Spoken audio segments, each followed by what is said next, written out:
Good day, everybody.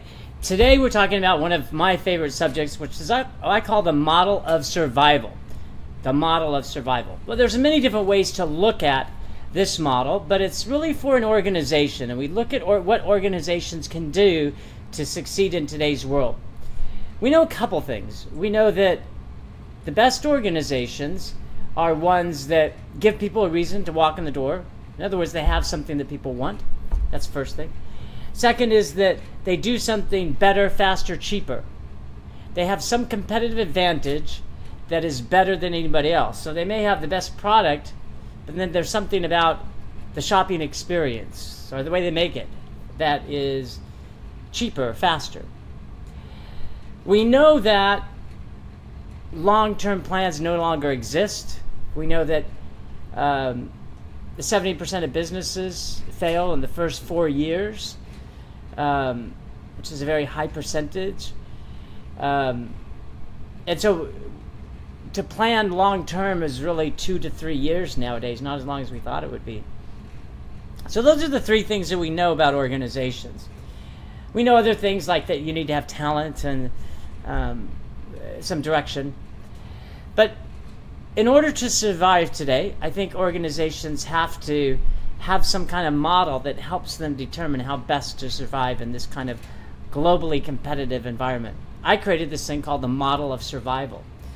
So I think the first thing that you need to do to survive in today's world is to think it. You need to think of something that is different. And so you have to think of it. It starts with an idea. It's great that you think of it, but then you have to do the second thing, which is build it. Think it, build it. It's a great saying, dreams don't last, something needs to be done about them. It's the same kind of concept. So you have to build it. Then after you build it, you have to do something that I call sell it. And I'll give you examples. Sometimes at the library, we'll have a great idea to build a new homework help room to provide free tutoring for kids. So we thought about it, then we have to go build it, which means we have to generate the money and then build the homework help room. So you have this shiny new homework help room that you can use to help tutor students. Well, you have to show people, tell people about it. You have to get them excited about it. You have to let them know that you have this great product for them that we can use. That's what we mean by selling it. And the last one is you got to change it, which always throws people for a loop. Wait a minute, we just built it.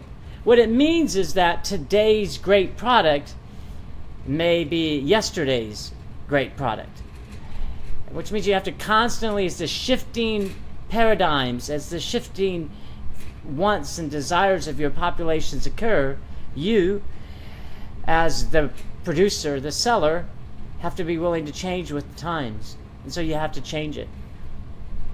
So the model of survival, if you're going to survive over the long term, is you have to first think it. You have to think of something new. Then you have to sell it or build it. It means you have to make it a reality. Dreams don't keep, remember. Then you have to go out and sell it. You have to show people what you have and what it can do for them. Very important. And then you have to be working on changing it. Because if you have the latest and greatest thing, somebody else is going to come along and try to beat your latest and greatest, and you're going to find yourself out of business. It's called the model of survival. It's one that I have used in consulting with organizations. It seems to work. They seem to appreciate it. May not be the best, but if you could think of something different, we'd love to hear about it. Hope this at least gets the conversation started. With that, everybody, I hope you have a great day. Always look forward to chatting with you. Take care.